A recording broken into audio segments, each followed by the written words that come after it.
जय Hind. So hey guys, welcome to YouTube channel selection Vidyapeeth. मैं अभिषेक आपका हार्दिक स्वागत करता हूं। उम्मीद करता हूं आप लोग स्वस्थ होंगे। आज हम एसएससी जीडी के जो प्रीवियस ईयर में 2021 में जो शिफ्टों में पेपर हुआ है, उसमें जो जीके का क्वेश्चन, इंपॉर्टेंट क्वेश्चन पुटअप हुए थे, वो आज हम इस क्लास में डिस्कशन करेंगे। तो बिना किसी देरी के हम अपनी क्लास को शुरू करते हैं। उसके पहले अगर आपने हमारे इस प्लेटफॉर्म को से नहीं जुड़े हैं, हमारे इस परिवार से आप नहीं जुड़े हैं, तो ज़रूर हमारे इस यूट्यूब चैनल को सब्सक्राइब करिएगा। तो बिना किसी देरी के हम आगे चलते हैं।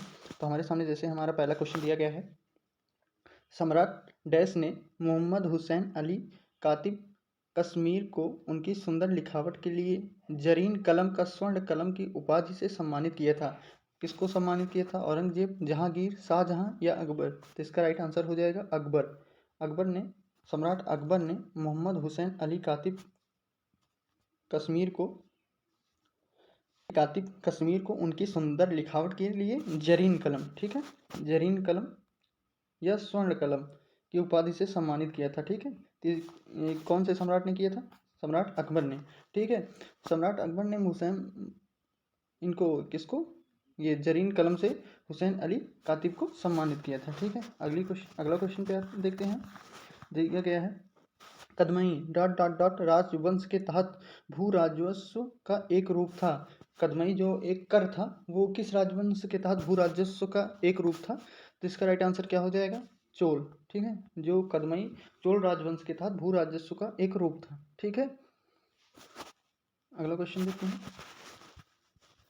अगला क्वेश्चन दिया गया है, निम्नलिखित में से महाराज धीराज की उपाधि धारण करने वाले प्रथम गुप्त सम्राट कौन थे? प्रथम गुप्त सम्राट जो महाराजा धीराज की उपाधि धारण की थी, तो इसका राइट आंसर क्या हो जाएगा?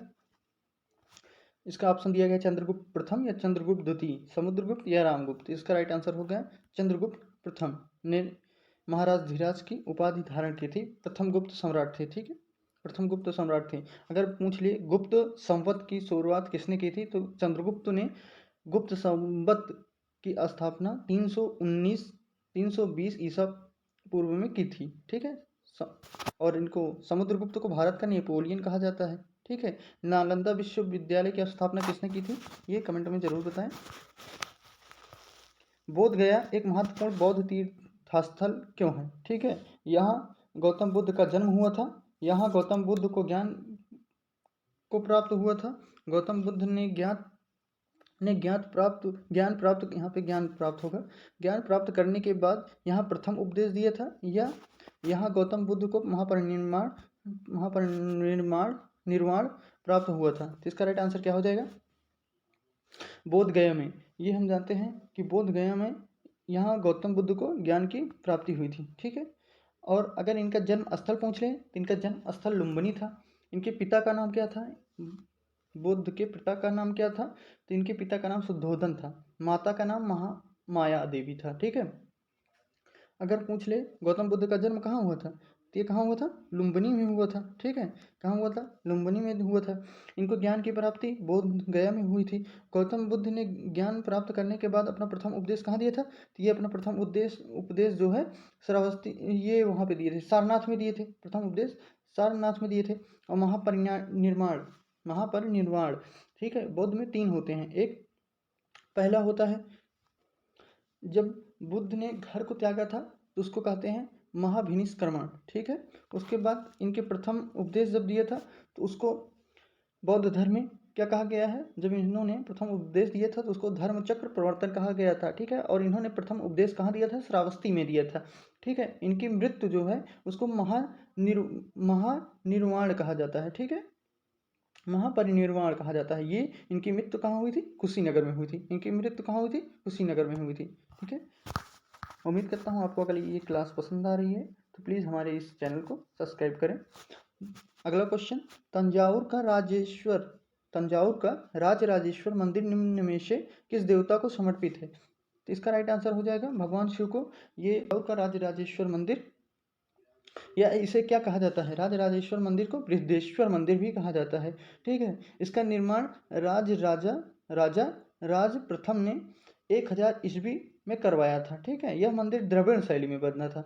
मंदिर की 3 शैलियाँ होती हैं, एक नागर शैली, एक द्रविड़ शैली, एक वेसर शैली। ठीक है, यहाँ पे हम लिखते हैं, एक 3 शैलियाँ होती हैं, 3 शैलियाँ होती हैं। ये 3 शैलियाँ कौन कौन सी होती हैं? एक होती है नागर शैली, ठीक है, एक होती है नागर शैली और एक होती है द्रविड़ शैली, ठीक है। नागर शैली, द्रविड़ शैली, ये क्यों बराबर कर रहे हैं ये बताएंगे, बेसर शैली, ठीक है, ये होती है एक बेसर शैली, ठीक है। तो उत्तर भारत में जो है, ये उत्तर भारत में नागर शैली के मंदिर बनाए जाते थे और दक्षिण भारत में द्रविड़ शैली को, और नागर शैली और द्रविड़ शैली दोनों को मिलाकर बेसर शैली का जन्म हुआ है, ठीक है। तो यहाँ पे कैसे याद करेंगे हम? देखिए, द्रविड़ को याद करेंगे हम जैसे दक्षिण पढ़ते हैं, दक्षिण में दा आता है और द्रविड़ में भी दा आता है, ठीक है। दक्षिण में दा आता है और द्रविड़ में भी दा आता है, ठीक है। तो इसको हम ऐसे याद कर लेंगे, दा से दक्षिण, दा से द्रविड़, तो ये हो जाएगा। फिर बचा एक नागर, याद कर लेंगे उसको उत्तर में, ठीक है। तो इसका राइट आंसर क्या हो जाएगा ये इस क्वेश्चन का? ये भगवान शिव देवता को समर्पित था।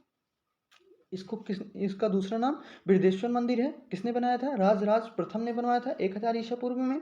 और किस शैली में बनाया गया था? ये द्रविड़ शैली में बनाया गया था, ठीक है। और ये कहाँ पड़ता है?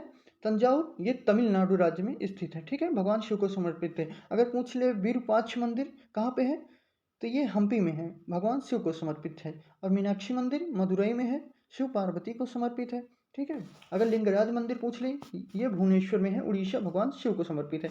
तो भगवान शिव के ये 3-4 इंपॉर्टेंट जो महत्वपूर्ण मंदिर से क्वेश्चन बनते हैं। एक हो गया जैसे ये राजराजेश्वर मंदिर, ये भगवान शिव को समर्पित है, ये कहाँ पे है?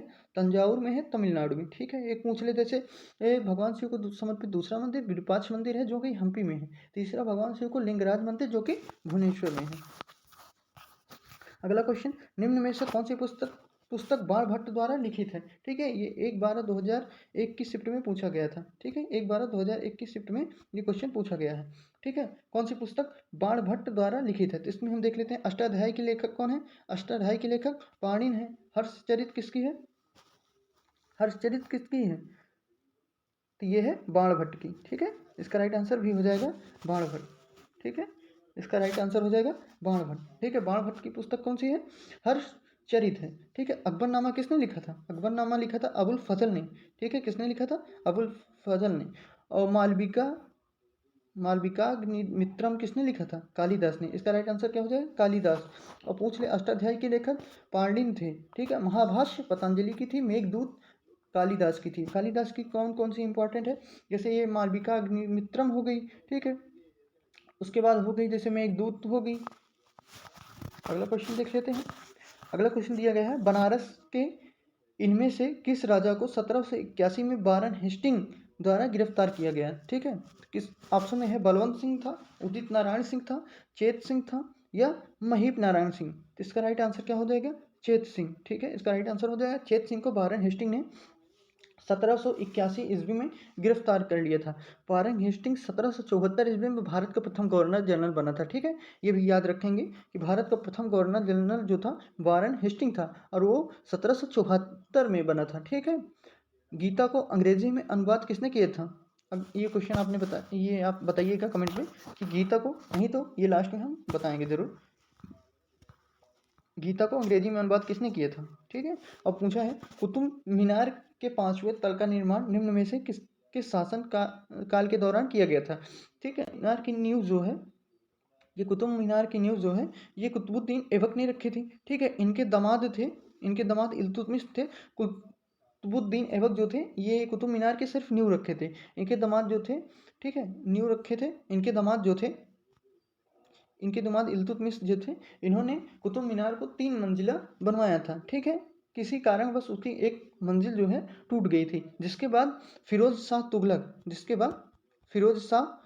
ने, ठीक है, फिरोज शाह तुगलक ने इसमें 2 मंजिलें और लगवा दी थी, ठीक है। और ये जो कुतुब मीनार था, ये अफगानिस्तान स्थित एक जाम की मीनार थी, उससे प्रेरित होकर 1193 में कुतुबुद्दीन ऐबक ने कुतुब मीनार की नींव रखी थी, ठीक है। अगला क्वेश्चन देखते हैं। अगला क्वेश्चन दिया गया है, निम्नलिखित में से किसने अवध को अशांत क्षेत्र घोषित करने में महत्वपूर्ण भूमिका निभाई थी, जिससे इसे ब्रिटिश नियंत्रण में लाना आवश्यक हो गया था, ठीक है। किसने अवध को किसने अशांत क्षेत्र घोषित किया था? ठीक है, इसका राइट आंसर क्या हो जाएगा? Lord Ripon, Lord Dalhousie, Lord Canning या लॉर्ड बेलेजली। तो इसका राइट आंसर क्या हो जाएगा? लॉर्ड डलहौजी ने अवध को अशांत क्षेत्र घोषित किया था। ठीक है, और लॉर्ड रिपन के शासनकाल में प्रथम कारखाना, ठीक है, प्रथम कारखाना लॉर्ड रिपन के समय में प्रथम कारखाना को अस्थायी स्वशासन का प्रोत्साहन मिला था और इन्होंने शिक्षा संबंधी सुधार किए थे, जनगणना जैसी योजनाओं को बढ़ावा लॉर्ड रिपन ने दिया था। ठीक है, कौन सा? एक प्रथम कारखाना स्थानीय स्वशासन, दूसरा शिक्षा संबंधी सुधार, तीसरा जनगणना जैसी योजनाओं को बढ़ावा इन्होंने दिया था। ठीक है, और लॉर्ड कैनिंग का शासनकाल देख लेते हैं। इसमें लॉर्ड कैनिंग का जो शासनकाल था भारत में 1857 ईस्वी की महत्वपूर्ण क्रांति से हुई थी। ठीक है, अगला क्वेश्चन दिया गया है 1865 में निम्न में से किसे बॉम्बे का पहला नगर आयुक्त नियुक्त किया गया? ठीक है, 1865 में निम्न में से किसे बॉम्बे का पहला नगर आयुक्त नियुक्त किया गया? ठीक है, तो इसका राइट आंसर क्या हो जाएगा? आर्थर क्राफ्ट को बॉम्बे का प्रथम नगर आयुक्त नियुक्त किया गया। ठीक है, अगर पूछ ले भारत में नगर निगम का गठन कब हुआ था, ये पूछ ले तो भारत में सर्वप्रथम नगर निगम का गठन जो था वो 1687 ईस्वी में हुआ था। ठीक है, बॉम्बे में हुआ था। और अगर भारत में पूछ ले, ये बॉम्बे में पहला नगर निगम, ठीक है, तो इसको आर्थर क्राफ्ट। अगर पूछ ले भारत में सर्वप्रथम नगर निगम कहाँ और कब स्थापना हुई थी, तो इसका राइट आंसर क्या हो जाएगा? 1687 ईस्वी में भारत में प्रथम नगर निगम की स्थापना हुई थी, और वो भी कहाँ पे हुई थी? ये मद्रास में हुई थी। ठीक है, ये मद्रास में भारत में प्रथम नगर निगम की स्थापना हुई थी। ठीक है, तो अगला क्वेश्चन देख लेते हैं। अगला क्वेश्चन दिया गया है 1857 तक डैश भारत में मुगल सम्राटों का लगभग 200 वर्ष तक निवास स्थान रह चुका था। मतलब 200 वर्ष तक 1857 तक मुगलों का जो था 200 वर्ष का निवास स्थान कहाँ पे रहा था? इसका ऑप्शन दिया गया है परी महल, ठीक है, परी महल, जहांगीर महल, आगरा का किला या लाल किला। तो इसका राइट आंसर क्या हो जाएगा? लाल किला में 1857 तक मुगलों का 200 वर्ष का निवास स्थान ये रह चुका था। ठीक है, कहाँ पे? लाल किला में। ठीक है, और प्रथम मुगल सम्राट कौन था? तो मुगल सम्राट की नींव जो थी वो बाबर ने रखी थी। ठीक है, और अगर पूछ ले अंतिम मुगल सम्राट कौन था, तो वो बहादुर शाह जफर द्वितीय था। ठीक है, और अगर हम देख लें मुगलों का कालक्रम देख लें तो इसमें सबसे पहले थे कौन थे? ये सबसे पहले थे बाबर। ठीक है, बाबर के पास बाद किसने आया, कौन गद्दी पे आया? हुमायूं के बाद कौन आया? अकबर के बाद कौन आया? जहांगीर के बाद कौन आया? के बाद गद्दी पर कौन आया? शाहजहां। और शाहजहां के बाद गद्दी पर कौन आया? औरंगजेब। और जो गद्दी के लालच में अपने भाई दारा शिकोह की हत्या कर दी थी। ठीक है, अगला अगर पूछ ले कि जैसे चित्रकला का स्वर्णकाल किसे कहा जाता है? ठीक है, चित्रकला का स्वर्णकाल किसे कहा जाता है? ठीक है, तो यहाँ राइट आंसर होगा जहांगीर के काल को चित्रकला का स्वर्ण काल कहा जाता है। अगर स्थापत्य कला का पूछ ले तो शाहजहां को कहा जाता है। और निरक्षर मुगल शासक कौन था ऐसा जो अनपढ़ शासक था कहा जाता है? तो वो अकबर था, जो पढ़ा लिखा नहीं था। अगला क्वेश्चन देख लेते हैं। अगला क्वेश्चन दिया गया है राजा टोडरमल निम्नलिखित में से किस मुगल सम्राट के शासन काल के दौरान राजस्व मंत्री थे?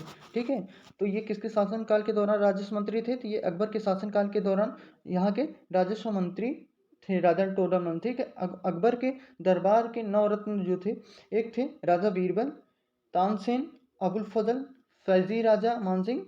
ठीक है, अबुल फजल फैजी थे, उसके बाद राजा मानसिंह थे, टोडरमल थे, मुल्ला दो प्याजा थे, फकीर अजयुद्दीन थे, और अब्दुल रहीम खान खाना जिन्हें उपाधि दी गई थी। ठीक है, अगला क्वेश्चन दिया गया है मीर जाफर को वर्ष डैश में पुनः बंगाल के नवाब के रूप में प्रतिष्ठित किया गया था। इसका राइट आंसर क्या हो जाएगा? इसका राइट आंसर 1763 से 1764 में मीर जाफर को बंगाल का नवाब बनाया गया पुनः। ठीक है,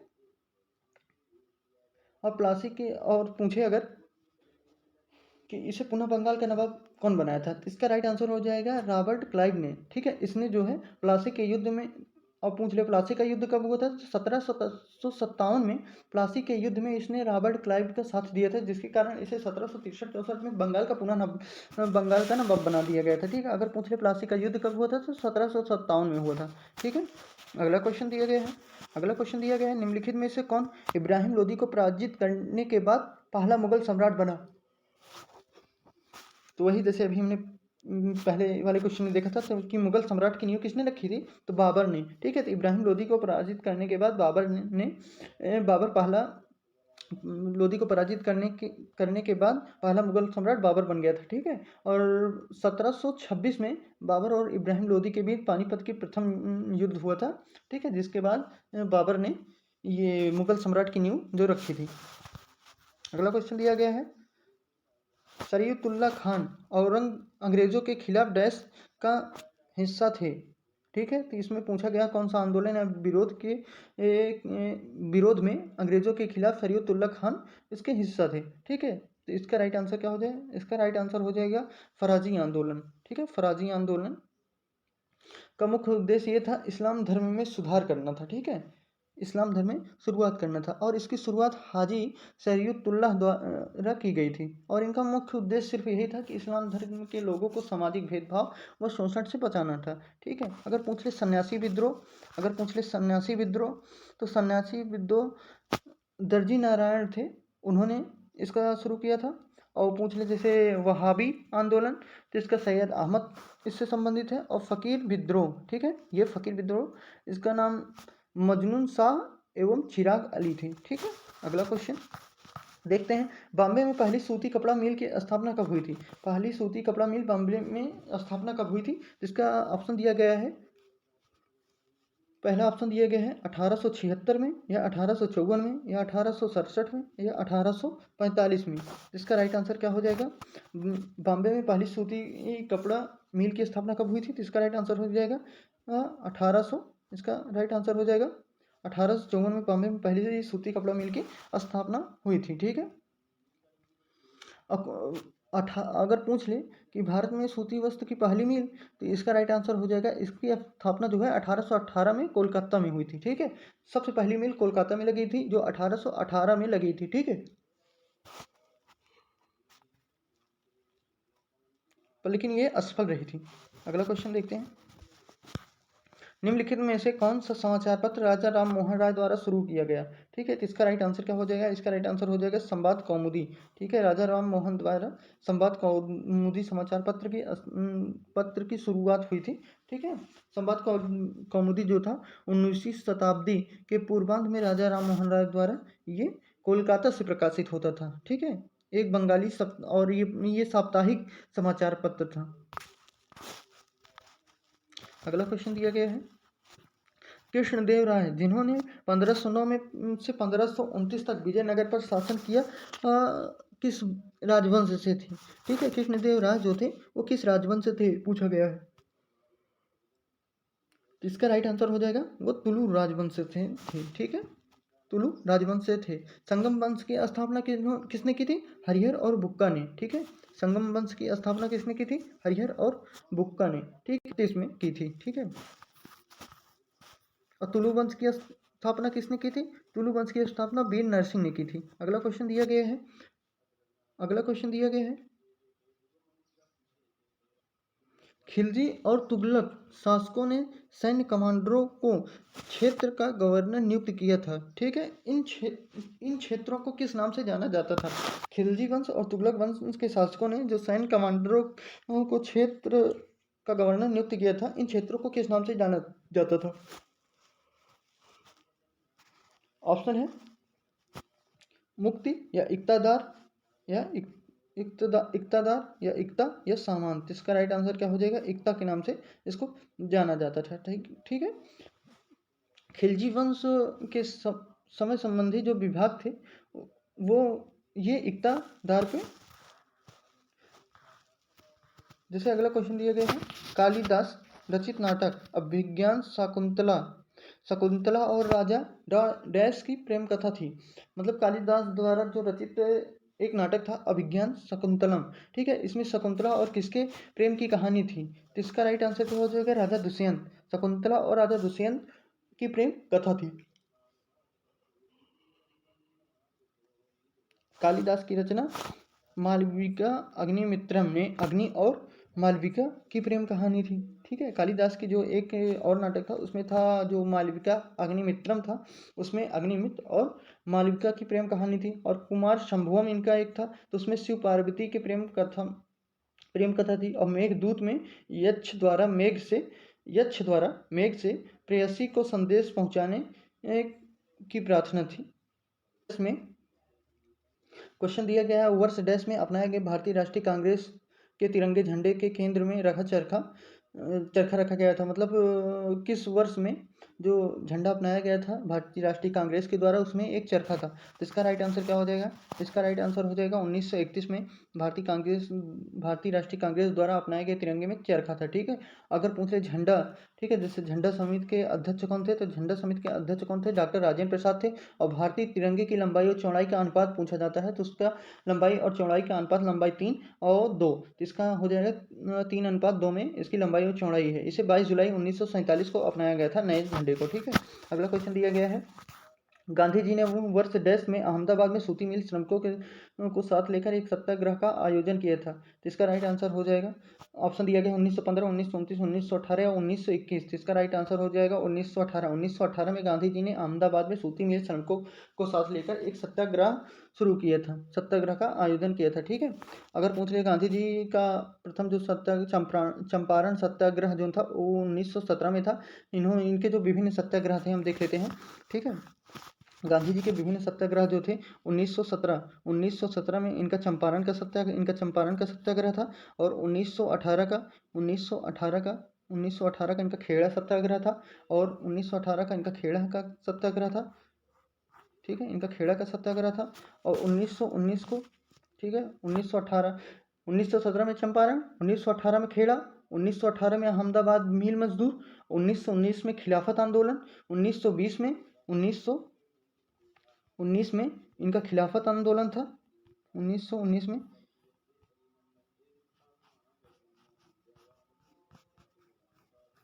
खिलाफत आंदोलन था। 1920 में असहयोग आंदोलन। और 1930 में सविनय अवज्ञा आंदोलन था। ठीक है, अगला क्वेश्चन दिया गया है, देश साम्राज्य के शासनकाल को भारतीय सभ्यता का स्वर्ण युग कहा जाता है? किस साम्राज्य के शासनकाल को भारतीय सभ्यता का स्वर्ण युग कहा जाता है? बुद्ध, हर्ष, गुप्त या पौरव? इसका राइट आंसर हो जाएगा गुप्त। गुप्त के शासनकाल को भारत का स्वर्ण युग कहा जाता है, क्योंकि इनकी सभ्यता में सबसे स्वर्ण युग कहा जाता है, क्योंकि इन्होंने काफ़ी अधिक मात्रा में सोने के सिक्कों का प्रचलन किया था। ठीक है, अगले क्वेश्चन दिया गया है, अगला क्वेश्चन है, राजा मानसिंह तोमर ने डैश पर शासन किया था? मानसिंह तोमर कहाँ पे ये शासन किए थे? तो इसका राइट आंसर क्या हो जाएगा? इसका राइट आंसर हो जाएगा ग्वालियर में। ठीक है, इसका राइट आंसर क्या हो जाएगा? इसका राइट आंसर हो जाएगा ग्वालियर। राजा मानसिंह तोमर ने ग्वालियर पर शासन किया था। ठीक है, यह एक राजपूत राजा थे और जो कि 1486 ईस्वी में सिंहासन पर बैठे थे। ठीक है, अगर पूछ ले बीकानेर में, तो बीकानेर में किसने शासन किया था? तो बीकानेर में इसका आंसर हो जाएगा राज सिंह जो थे वो बीकानेर पर शासन किए थे। और मैसूर में हैदर अली और टीपू सुल्तान थे। अगला क्वेश्चन दिया गया है, सैयद अहमद खान द्वारा अलीगढ़ आंदोलन की शुरुआत निम्न में से किस वर्ष की गई? ठीक है, सैयद अहमद खान द्वारा अलीगढ़ आंदोलन। अब इसमें से क्वेश्चन पूछ सकता है कि अलीगढ़ आंदोलन की शुरुआत आज किसने की थी? ठीक है, तो इसका राइट आंसर हो जाएगा सैयद अहमद खान ने अलीगढ़ आंदोलन की शुरुआत की थी। और पूछे अगर किस वर्ष में की थी, तो इसका राइट आंसर हो जाएगा 1875 में। 1875 में सैयद अहमद खान द्वारा अलीगढ़ आंदोलन की शुरुआत की गई थी। ठीक है,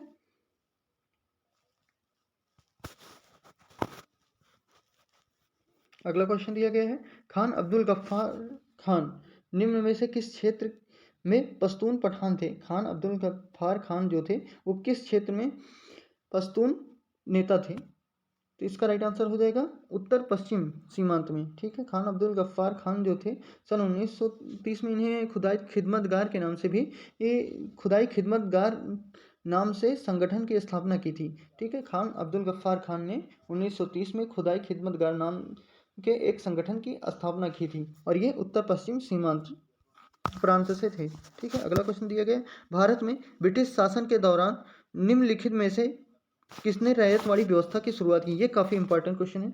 ये क्वेश्चन काफ़ी इंपॉर्टेंट क्वेश्चन है, तो इसका राइट आंसर क्या हो जाएगा? भारत में अगर पूछ ले ब्रिटिश शासन के दौरान रैयतवाड़ी व्यवस्था की शुरुआत किसने की थी? तो इसका राइट आंसर क्या हो जाएगा? रैयतवाड़ी की शुरुआत किसने? कैप्टन अलेक्जेंडर रीड ने की थी। ठीक है, कैप्टन अलेक्जेंडर रीड ने की थी इसकी शुरुआत की थी, तो इसका राइट आंसर हो जाएगा कैप्टन अलेक्जेंडर रीड ने की थी। ठीक है, अस्थायी बंदोबस्त पूछ ले तो कारणवाली से इसका राइट आंसर हो जाएगा। अगर महलवाड़ी पूछ ले तो इसका क्या हो जाएगा? हार्ट मैकेंजी इसका राइट आंसर हो जाएगा। ठीक है, अगला क्वेश्चन दिया गया है हमारे सामने, जैसे दिया गया मोहनजोदड़ो से मिले महान स्नानागार को डैश की परत चढ़ाकर जलरोधी बनाया गया था, तो इसका राइट आंसर क्या हो जाएगा? प्राकृतिक चारकोल। प्राकृतिक चारकोल मोहनजोदड़ो से प्राप्त महान स्नानागार पे चढ़ाकर इसे जलरोधी बनाया गया था। ठीक है, इसका अगला क्वेश्चन देख लेते हैं। अकबर के दरबार में नवरत्नों में शामिल महेश दास निम्न में से किस नाम से लोकप्रिय थे? तो ठीक है, तो इसका राइट आंसर हो जाएगा बीरबल। बीरबल को अकबर के नवरत्नों में एक बीरबल थे जो इनको सबसे प्रिय थे, इनको महेश दास, इनका जो मुख्य नाम, इनका नाम था वो महेश दास था। ठीक है, अगर पूछ ले अबुल फजल तो अनवर ए सादात थे। ठीक है, और फैज का यार ए दानिश थे। ठीक है, बीरबल एक कवि प्रिय थे जिसमें सेना अगला क्वेश्चन दिया गया है। बाबर ने डैश नामक युद्ध पद्धति की शुरुआत की जिसमें सेना को विभिन्न डिवीजनों में विभाजन कर दिया जाता था ताकि दुश्मन को हर तरफ से घेरा जा सके। तो इसका राइट आंसर क्या हो जाएगा? इसका राइट आंसर हो जाएगा तुगलमा। तुगलमा में जो था बाबर जो था ये इसको प्रथम बार पानीपत के प्रथम युद्ध में प्रयोग किया था, जिसमें से सैनिक एक चारों तरफ से घेर कर युद्ध करते थे। दुश्मनों को चारों तरफ से घेरकर युद्ध किया जाता था, और पानीपत के प्रथम युद्ध में बाबर ने पहली बार तुगलमा युद्ध नीति अपनाई और तोप खानों का प्रयोग किया था। ठीक है, तो आज की क्लास हम यहीं पे एंड करते हैं। तो उम्मीद करते हैं आज की क्लास से आपको कुछ ना कुछ जरूर सीखने को मिला है। अगर आपको लगता है कि आज की क्लास से आपने कुछ सीखा है और आज की ये क्लास आपके लिए इंपॉर्टेंट है, तो प्लीज़ इस परिवार से आप जरूर जुड़िए। हमारे यूट्यूब चैनल को लाइक शेयर सब्सक्राइब करिए और लास्ट में ज़रूर बताइएगा कि आपको ये कैसी क्लास लगी।